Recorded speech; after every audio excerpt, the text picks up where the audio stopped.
नमस्कार मंडळी, मी अक्षरा स्वागत करते तुमचं माझ्या ब्लॉगमध्ये पुन्हा एकदा। हा दिवस होता 24 एप्रिलचा आणि आम्ही गेलो होतो पुण्याला 23 एप्रिलला।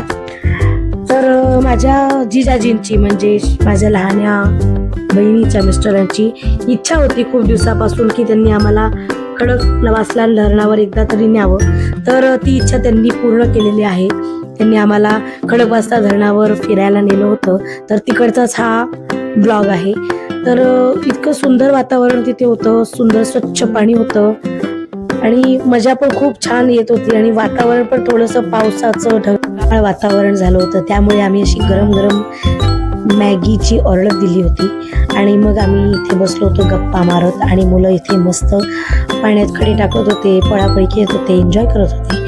त्यांची मजा बघून आम्हालाही खूप छान वाटत होतं, कारण असं निसर्गरम्य वातावरण, त्याच्यामध्ये वातावरणही खूप सुंदर पावसाचं होतं, त्यामुळे जरा मस्त वाटत होतं। असा थंडावा आला होता वातावरणामध्ये आणि मुलंही त्याचा भरपूर आनंद घेत होते। हे बघा, तुम्ही बघू शकता मस्त इकडे तिकडे फिरतायत, नाचतायत, हे बघूनही आम्हाला खूप छान वाटतं। आमची मॅगी इथे तयार झालेली आहे, आता ते आणणार आहे आम्हाला खाण्यासाठी।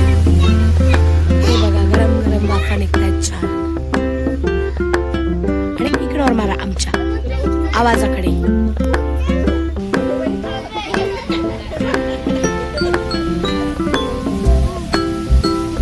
श्वेता मॅगी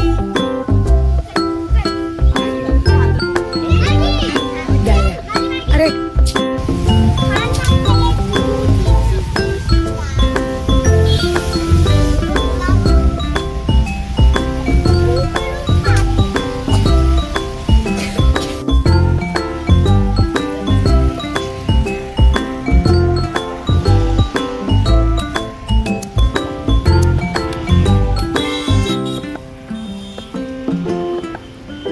मस्त एन्जॉय करून आम्ही पुन्हा निघालो घरी आणि घरी जाऊन मस्त जेवलो, झोपलो आणि 5 वाजता पुन्हा निघालो घराच्या बाहेर चालत चालतच। हे बघा, हा आहे 5 वाजेची वेळ।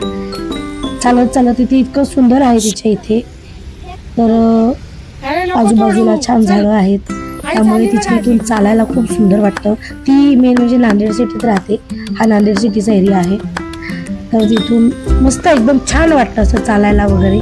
तर आम्ही असं चालत चालतच गेलो आणि भरपूर एन्जॉय केला। चला भेटू पुढच्या ब्लॉगमध्ये, बाय।